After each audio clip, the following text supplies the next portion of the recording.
സുഹൃത്തുക്കളെ, ഞാനിപ്പോ അതിരാവിലെ തന്നെ ഈ ഒരു ലൈവിൽ വരാനുള്ള കാരണം സംസ്ഥാന ലൈബ്രറി കൗൺസിലിന്റെ നാടക മത്സരം നടക്കുന്നുണ്ട്. ഇവിടെ Kongad Peringode club 5 convention centre. ഗംഭീര ഓഡിയൻസ് ആണ്, ഗംഭീര സംഘാടനാണ്. എല്ലാവർക്കും ഫുഡ് കൊടുക്കുന്നത് മുതൽ ചായ സ്നാക്സ് കൊടുക്കുന്നത് മുതലൊക്കെ സംഘാടകർ കൃത്യമായിട്ട് പാലിക്കുന്നുണ്ട്. പക്ഷെ നാടകം 4 കണ്ടതില് ഒരു നാടകത്തെക്കുറിച്ച് നമ്മൾ ഒരു മുന്നറിയിപ്പ് പോലെ പറയാണ്. കോട്ടയം ജില്ലയുടെ നാടകമാണ്. ഒറ്റ ഡയലോഗ് നടീനടന്മാര് കുട്ടികള് മിണ്ടിയിട്ടില്ല. കംപ്ലീറ്റ് ഡബ് ചെയ്ത് വെച്ചിട്ട് ഉള്ള എന്താ പറയാ, ലിപ്പും കൈയും ചുവരലും ഇതൊന്നും സിങ്ക്രണൈസ് ചെയ്യാതെ ബബ്ബടിക്കുന്ന പരിപാടി. ഇതെങ്ങനെ സെലക്ട് ചെയ്ത് കയറ്റിവിടുന്നതെന്ന് മനസ്സിലാവുന്നില്ല. ഇത് ഏത് കൾച്ചറാ? അത് ഡബ് ചെയ്ത് വെച്ചിട്ട് ഫസ്റ്റ് അനൗൺസ്മെന്റ് കഴിഞ്ഞ് അവസാനം കർട്ടൻ വീണവരെ ഒരൊറ്റ വാക്ക് ഒരാളും മിണ്ടുന്നില്ല. അത് റിയാന്റെ കിണർ എന്ന് പറഞ്ഞൊരു നാടകമാണ്. ശക്തമായിട്ടുള്ള ഒരു ഗംഭീരമായ അതിജീവനത്തിന്റെ ഒരു കഥയാണ് പറയുന്നത്. അത് കറുത്തവരുടെ പോരാട്ടം മറ്റൊക്കെ ആയിട്ട്. ഞാനത് നേരത്തെ സംസ്ഥാന കലോത്സവത്തിൽ എവിടെയോ ഹയർ സെക്കൻഡറി ഹൈസ്കൂൾ ഏതാണ്ട് ടീം UP ആരാണ്ട് ചെയ്ത് കണ്ടിട്ടുണ്ട്. ഗംഭീരമായിട്ട് ചെയ്തിട്ടുണ്ട് അത്. ഈ പ്ലേ അത് സ്കൂൾ കലോത്സവത്തിലിട്ടാ. പക്ഷെ ഇവിടെ ഇത് ചെയ്യുന്നത് എങ്ങനെ? ഇതിന്റെ മാനുവലില് എന്തെങ്കിലും എഴുതി ചേർത്തേ പറ്റൂ. ഡബിങ് അനുവദിക്കുന്നില്ല എന്നുള്ളത്. നമ്മളൊരു മെമ്മറി സീനിൽ 1-2 ഡയലോഗ് ഡബ് ചെയ്തു എന്നുള്ളത് മനസ്സിലാവും. പക്ഷെ ടോട്ടൽ പ്ലേ ഡബ് ചെയ്യാന്ന് പറഞ്ഞാൽ എന്ത് തോന്നിയാസത്. പണ്ട് എന്തോ സെലിബ്രിറ്റി നടന്മാര് ഡബ് ചെയ്തു എന്ന് പറഞ്ഞിട്ട് നമ്മൾ പരാതി പറഞ്ഞിരുന്നതാണ്. സെലിബ്രിറ്റി നടന്മാര് സോളോ ചെയ്തിട്ട് ഏതോ മോഹൻലാലോ മമ്മൂട്ടിയോ മുകേഷ് ആരെങ്കിലും ഡബ് ചെയ്തിട്ട് ഉള്ളൊരു കഥ വന്നപ്പോൾ നമ്മൾ എതിർപ്പ് പറഞ്ഞതാണ്. ഡബ് ചെയ്തത് നാടകമല്ല, ഇത് ജൈവകലയാണ്. ജൈവകല എന്ന് പറഞ്ഞാൽ നമ്മളെ നേരിട്ട് ജനങ്ങളോട് അവരുടെ ശബ്ദവും ശരീരവും മനസ്സും എക്സ്പ്രഷനും അവരുടെ ഗിവൻ ടേക്കോ എല്ലാം നമുക്ക് അനുഭവിക്കാനാണ്. അതിനാണ് ഈ നാടക മാധ്യമം. ബാലക്കാർ ഡബ് ചെയ്തിരുന്നു, അവർ ഒരുപാട് അഭ്യാസം ചെയ്യുന്നുണ്ട്. കാരണം അതൊക്കെ പിന്നെ ബാലെ സെറ്റ് ഡിസൈനിന്റെ അകത്ത് അങ്ങനെയാണ് ചെയ്തിരുന്നത്. നമ്മളത് അതിനെ ബാലയെന്നാണ് പറയുന്നത്. ഇത് എന്തൊരു തോന്നിയാസം ചെയ്തു വെച്ചിരിക്കുന്നത്. മത്സരം നടക്കുകയാണ് എന്ന് വിചാരിച്ചിട്ട് ക്ഷമിക്കാൻ പറ്റില്ല. സംഗതി 3 ദിവസം ഉണ്ട്. ഇന്ന് നാളെയും മറ്റന്നാളും ഇന്നും നാളെയും ഉണ്ട്. പക്ഷെ മത്സരം നടക്കുകയാണെങ്കിലും ഈ കോട്ടയത്തിന്റെ ഈ നാടകം എങ്ങനെയാണ് ജില്ലാ ലൈബ്രറി കൗൺസിലിന്റെ സെലക്ഷനിൽ നിന്ന് കയറ്റിവിടുന്നത്? ഇതിന് മിനിമം കോമ്പറ്റീഷൻ നടന്നില്ല എന്ന് വിചാരിക്കുക. ഒരു ജില്ലയിൽ നിന്നൊരു പ്ലേ സ്ക്രിപ്റ്റ് വായിക്കുന്നു, അതിൽ നിന്നൊരു അവതരണം കണ്ടിട്ട് വേണ്ടി കയറ്റിവിടാൻ. ഞങ്ങൾ കുറെ പേരൊക്കെ പുറത്തേക്ക് പോയി. ഞാൻ പിന്നെ അത് അവസാനം ഒരു ഡയലോഗ് കേൾക്കുമോ എന്നറിയാൻ വേണ്ടി കാത്തിരുന്നു. ബാബു ആലിബി അവരൊക്കെ ഇറങ്ങിപ്പോണ്ടായിരുന്നു. സഹിക്കാൻ പറ്റൂല. അപ്പോ വളരെ ശ്രദ്ധിക്കണം. നമ്മൾ വീണ്ടും നാടകവേദിനെ ആരോ നശിപ്പിക്കാൻ വേണ്ടിയിട്ട് ഇറങ്ങി പുറപ്പെട്ട പോലെ തോന്നി. അത് ലൈബ്രറി കൗൺസിലിന്റെ മത്സരത്തിൽ. വായനശാലകൾ നാടകത്തെ പോലും സമര പോരാട്ട വേദിയാക്കി മാറ്റുന്ന ഒരു കൾച്ചറിന് വേണ്ടിയിട്ടാണ് ഈ സംസ്കാരം, ഈ മത്സരം പോലും വരുന്നത്. അപ്പൊ അത് വളരെ ശ്രദ്ധിക്കുക. ഇതിന് മുന്നറിയിപ്പിന് വേണ്ടിയിട്ടാണ് ഞാനിത്. ഇതിന് പ്രതികരിക്കുന്ന ആളുകൾ ബാക്കി 3 നാടകങ്ങളും കാലിക പ്രസക്തിയുണ്ട്. പല അവതരണത്തിന്റെയും ക്ലാരിറ്റിയും സിംപിളിസിറ്റിയും കൊണ്ടൊക്കെ പ്ലേകളുണ്ട്. ആലപ്പുഴയുടെ പ്ലേ നന്നായിട്ടുണ്ട്. ദ്വയം രംഗഭാഷയില് കാര്യങ്ങളൊക്കെ ചെയ്യാൻ ശ്രമിക്കുന്നുണ്ട്. ഒന്നുകൂടി ഡിസിപ്ലിൻ വേണ്ടതായിരുന്നു എന്നുള്ള അഭിപ്രായം പലർക്കും ഉണ്ട്. അതൊക്കെ പോട്ടെ, നമുക്ക് അത് ജഡ്ജ്മെന്റ് അവര് തീരുമാനിക്കണം.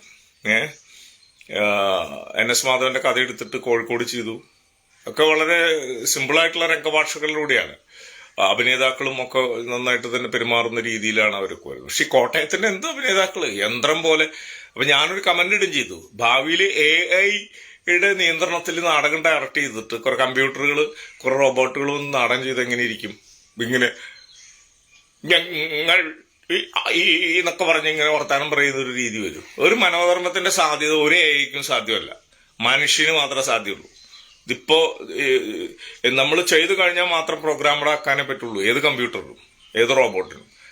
അപ്പോൾ അത്രയധികം മനോധർമ്മ സാധ്യത അത് ഡിസൈനിന്റെ അകത്ത്, സ്പേസിന്റെ അകത്ത് സെക്കൻഡുകൾക്കുള്ളിൽ നടീനടന്മാരും മനോധർമ്മം ചെയ്യുന്ന അതിശക്തമായ മാധ്യമമാണ് ഈ ജൈവകലയാണ് ഈ നാടകം. അപ്പോൾ ഒരു AI വന്നിട്ടൊന്നും മനോധർമ്മത്തിന് സാധ്യതയില്ല. അത് മ്യൂസിക് AI ചെയ്താലും അത് എന്ത് ചെയ്താലും നമ്മൾ സ്പോട്ടില് അപ്പുണ്ടാക്കുന്ന ഒരു ഇമോഷൻ, അതിന്റെ എക്സ്പ്രഷൻ, ആ സാധ്യതകളൊന്നും AI-യുടെ കാലത്തൊന്നും ചെയ്യാൻ പറ്റില്ല. പ്രോഗ്രാമഡ് ആക്കിയിട്ടുള്ള പരിപാടി മാത്രം ചെയ്യാൻ പറ്റും. അതേപോലൊരു മണ്ടത്തരമാണ് ഇന്നലെ കോട്ടയംകാർ ചെയ്തിട്ടുള്ളത്. എന്തായാലും പരിശോധിക്കണം, നാടകക്കാർ പ്രതികരിക്കണം. ഇന്നും നാളെയുമായിട്ട് 5, 4, 9 നാടകമുണ്ട്. സംസ്ഥാന ലൈബ്രറി കൗൺസിൽ ഞാൻ പറഞ്ഞു, വായനശാലകൾ കത്തിക്കുക എന്നുള്ളതാണ് ഈ ഫാസിസത്തിന്റെ പരിപാടി. വായനശാലകളെ സമരഭൂമിയാക്കുക, ചർച്ച സംവാദ ഭൂമിയാക്കുക, അതും നാടകത്തിന്റെ സമരായുധം എന്നുള്ള രീതിയിൽ അത് ഉയർത്തിപ്പിടിക്കാൻ വായനശാലകൾ തയ്യാറാവുമെന്ന് പറഞ്ഞാൽ 9,000 വായനശാലയാട്ടാ ഏകദേശം കേരളത്തിലുള്ളത്. അതിൽ എല്ലാ ജില്ലകളിലും മികച്ച 10 വായനശാലകൾ നാടക സംവാദ വേദിയാക്കി മാറ്റുകയും വേണം. ഈ നാടകം ഒരു സെമിനാർ നടന്നതിൽ എടുത്തു പറഞ്ഞൊരു പോയിന്റ് ഉണ്ട്. ഇതെല്ലാം സ്റ്റേറ്റ് ഫസ്റ്റ് കഴിഞ്ഞാൽ ഈ നാടകങ്ങൾക്കൊന്നും വായനശാലകളിൽ പോലും വേദി കൊടുക്കുന്നില്ല.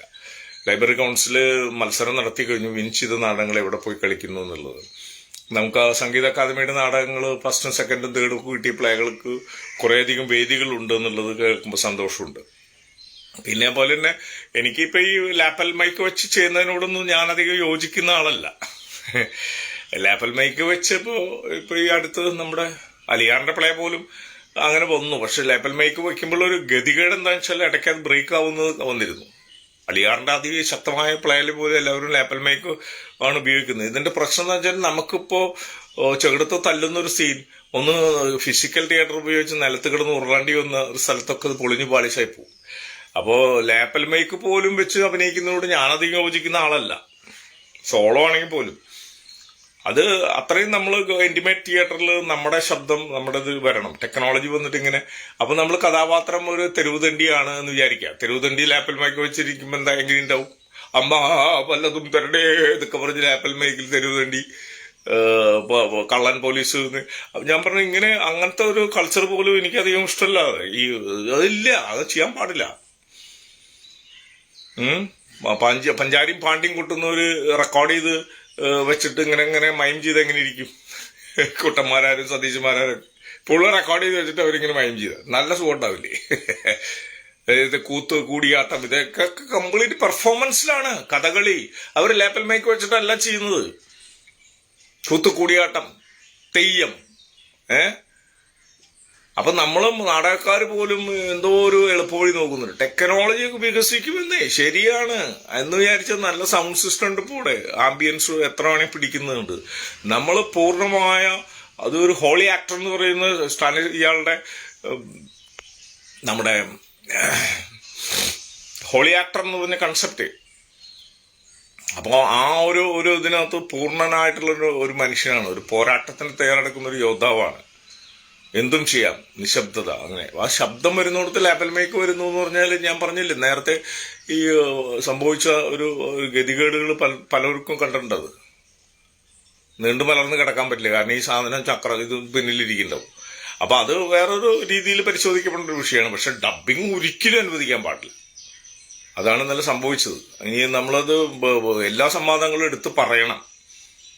ഡ്രാമ എന്ന് പറയുന്ന മാധ്യമം അത് കൃത്യമായിട്ട് facing the audience, facing the society, facing the world, face to face with the audience, face to face with the society, face to face with the world, universe. അത് നാച്ചുറായിരിക്കാം. പ്രകൃതിയോട് സംസാരിക്കുന്ന ഒരു മനുഷ്യൻ ഒരു ഇംപ്രവൈസേഷൻ ഇപ്പൊ പറഞ്ഞുതരാൻ ഒരുപാട് സന്ദർശനങ്ങൾക്ക് ശേഷം പച്ച നന്നായിട്ട് പകർത്തിയിട്ടുള്ളൊരു മനുഷ്യൻ പിന്നെ ക്യാമറയായിട്ട് ഒരു ദിവസം വരികയാണ്. അവിടെയൊക്കെ മരങ്ങൾ മുറിച്ച് മാറ്റപ്പെടുന്നു, അവിടെയൊക്കെ ഒക്കേഷ്യ വളർന്നിരിക്കുന്നു. അദ്ദേഹം ഇതേ പകർത്താൻ ശ്രമിക്കുമ്പോൾ ആത്മകഥ ഒരു സ്ക്രിപ്റ്റാണ് ഞാനിപ്പോ പറഞ്ഞത്. അപ്പൊ പഴയ ഓർമ്മകളിൽ എന്തെല്ലാം റിച്ചായിരുന്നു, ഇവിടെ പച്ചയായിരുന്നു എന്നുള്ളത് ഇപ്പൊ പലതും പോയിരിക്കുന്നു. അപ്പോൾ ഒരു കാട് സന്ദർശിക്കുന്ന ആൾ കാടിനോട് സംസാരിക്കുകയും വിലപിക്കുകയും ചെയ്യുന്ന പോലും ഡ്രാമയാക്കണം. അങ്ങനെ സോളോ ചെയ്യാൻ സാധ്യതയുണ്ട്. അത് സ്പോട്ടിൽ നമ്മൾ സന്ദർശിക്കാൻ ചെല്ലുമ്പോൾ ചിലയിടത്ത് കാണാം വളരെ ഗ്രീനിഷ് ആയിട്ടുള്ള സാധനം ഭയങ്കര ഡ്രൈ ആയി കിടക്കുന്നു. അതിനോട് സംസാരിക്കുന്ന ഒരു ആക്ടറൊക്കെ പറ്റുള്ളൂ.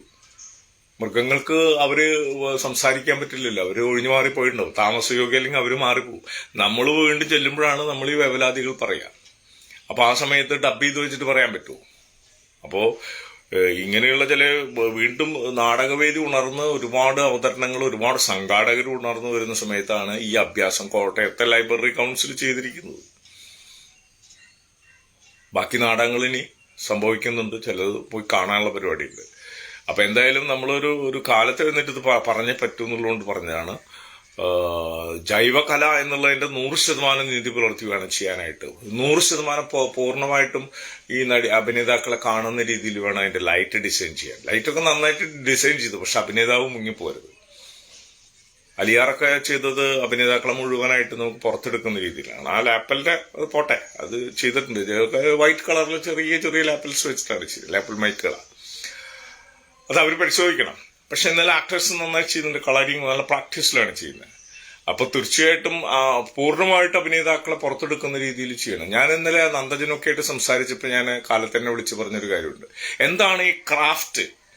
ഡയറക്ടർ ക്രാഫ്റ്റ് എന്ന് പറഞ്ഞ കുറെ ഇമേജുകൾ ഉണ്ടാക്കലും, കുറെ കളർ ടോൺ ഉണ്ടാക്കലും, കുറെ പുക ഒഴിക്കലും, ലൈറ്റ് ഓടിക്കലും, അതല്ല ക്രാഫ്റ്റ്.